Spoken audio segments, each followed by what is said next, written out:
Сәлем достар! Бүгін біз сіздермен адыраспанның тарихы, емдік қасиеттері мен қолдану әдістері туралы айтатын боламыз. Видеоны қарамас бұрын менің арнама тіркеліп кетіңіздер. Біздің ата-бабаларымыздың жүрегінен шыққан халық ауыз әдебиетінде ұрпақтан ұрпаққа беріліп келе жатқан аңыздар мен ертегілер әрқашан біздің рухани мұрамыздың бір бөлшегі болып табылады.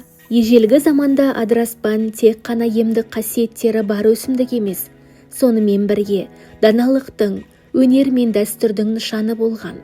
Халық арасында айтылады, ол арқылы ауыр науқастардың жазылатыны, жанның тыныштыққа бөлейтіндігі туралы аңыздар көп. Бір кезде батыр жырына арнап айтылған еді. Адыраспан жүректің жарасын емдейді, жанды тыныштандырады деп. Бұл аңыздар арқылы адыраспанның қасиеттері ғана емес, халқымыздың өмір сүру салты мен рухани дүниесін де бейнеленген. Құрметті оқырмандар, біздің арна сізге қажетті кеңестер мен пайдалы ақпараттарды ұсынатын орын. 100 000 оқырманға жету мақсатында атсалысуыңызды сұраймыз. Ол үшін арнаға тіркеліп, лайк басып, қоңырауды басуды ұмытпаңыздар. Сіздің осы оңай әрекетіңіз бізді шабыттандырады және арнамызды одан әрі дамытуға көмектеседі. Адыраспанды кептіріп, ұнтаққа айналдырған соң ыстық суға салып, шай ретінде ішеді. Бұл әдіс ас қорыту жүйесін тыныштандырады, іштің ауырсынуын басады. Адыраспан туралы айтылған ертегілер, аңыздар біздің ұлттық өнеріміз бен дәстүріміздің ажырамас бөлігі. Олар арқылы өткеннің даналығы, ұрпақтарға қалдырылған рухани мұра сақталады. Өнер мен дәстүр арқылы халқымыз өз тарихын өмір сүру, мәнін және табиғатпен үйлесімділікті ұғынған. Адыраспан сол ғасырлар бойы қалыптасқан халық даналығының, табиғаттың бізге сыйлаған керемет сыйлығының дәлелі болып табылады. Біздің видеомыздың басты мақсаты неліктен адыраспанды таңдап алғанымызды түсіндіру және оның емдік қасиеттер мен қолдану жолдарын жан-жақты талқылау болып табылады. Сонымен қатар, біз ақпаратты толық әрі қызықты түрде жеткізуге ұмтыламыз. Осылайша, көрермендеріміз өз денсаулығына жаңа көзқараспен қарауға мүмкіндік алады. Адыраспанның емдік қасиеттеріне келетін болсақ, дәстүрлі медицинада кеңінен қолданылып жүрген адыраспанның емдік қасиеттері және оның қолдану жолдары туралы айтып беремін. Бұл видео арқылы адыраспанның не үшін таңдағанын, оның денсаулыққа тигізетін пайдасы және оны күнделікті өмірде қалай қолдану керектігін толық түсіндіремін. Адыраспанның емдік қасиеттерін күнделікті өмірде әртүрлі жолдармен қолдануға болады. Енді біз бірнеше түрлеріне келетін болсақ.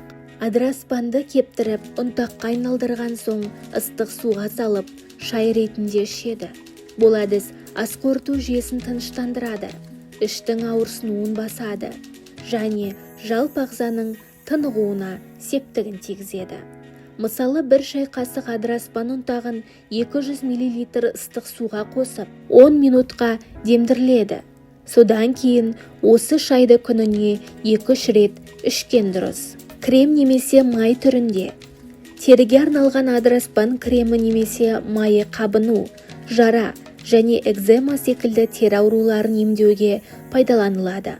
Бұл әдіс терінің жаңаруына, тіндердің қалпына келуіне және ауырсынуды жеңілдетуге көмегін тигізеді.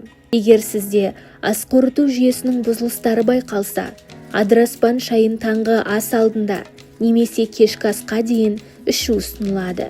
Бұл ағзаның табиғи детоксикация процесін қолдайды және іштің тыныштығын қалпына келтіреді. Жүрек қан тамырларына ықпал ету үшін адыраспанның арнайы мөлшерде қолданған дұрыс. Тері аурулары мен қабынуларды емдеу үшін адыраспан кремін тікелей жаралы немесе қабынған жерге жағып, жеңіл массаж жасау арқылы қолдануға болады. Адыраспан табиғи өнім болғанымен, оны қолдану кезінде бірнеше маңызды ережені сақтау қажет. Алдымен дәрігермен кеңесіңіз. Әсіресе созылмалы аурулары бар науқастар үшін дұрыс мөлшерін сақтау қажет. Себебі шамадан тыс қолдану кейде кері әсер тудыруы мүмкін. жаңа препаратты қолданған кезде аллергиялық реакцияны тексеріңіз. Қорытындылай кететін болсақ, адыраспанның емдік қасиеттері ежелгі халық даналығынан бастап заманауи ғылыми зерттеулерге дейінгі кең ауқымды ақпаратпен расталған. Ол ішкі және сыртқы ауруларды емдеуге, ас қорыту иммунитетті нығайтуға және терінің саулығын жақсартуда маңызды рөл атқарады. Сіздерге осы видеода адыраспанды қалай дұрыс қолдану керектігі, оның пайдалы қасиеттері мен қауіпсіздік шаралары туралы толық ақпарат берілді деп үміттенемін. Ендігі сіздермен қызықты ақпаратпен бөліскелі отырмын. Бұрынғы заманда кең байтақ дала төсінде бір дана қария өмір сүріпті. Ол өзінің даналығы мен табиғаттың тылсым сырларын терең түсінумен танымал екен. Бір күні ауылына бейтаныс жолаушы келіп, қариядан көмек сұрапты. Жолаушының отбасы ауыр дертке шалдыққан айтып, ем іздеп жүргенін жеткізеді. Қария оған қасиетті бір өсімдік бар екенін, оның емдік күші көптеген ауруларға шипа болатынын айтқан. Бұл өсімдік адыраспан еді.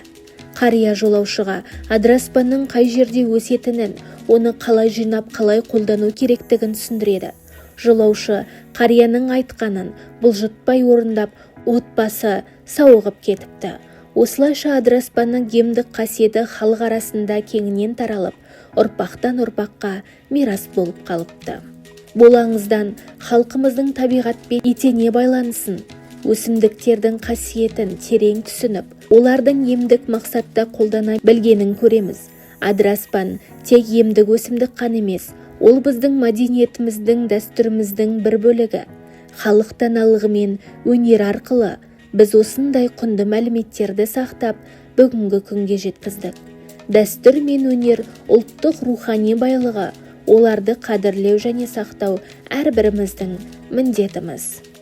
Егер видео ұнаған болса, лайк басып, пікір қалдырып, арнаға жазуыңызды ұмытпаңыздар. Денсаулығыңыз мықты болсын.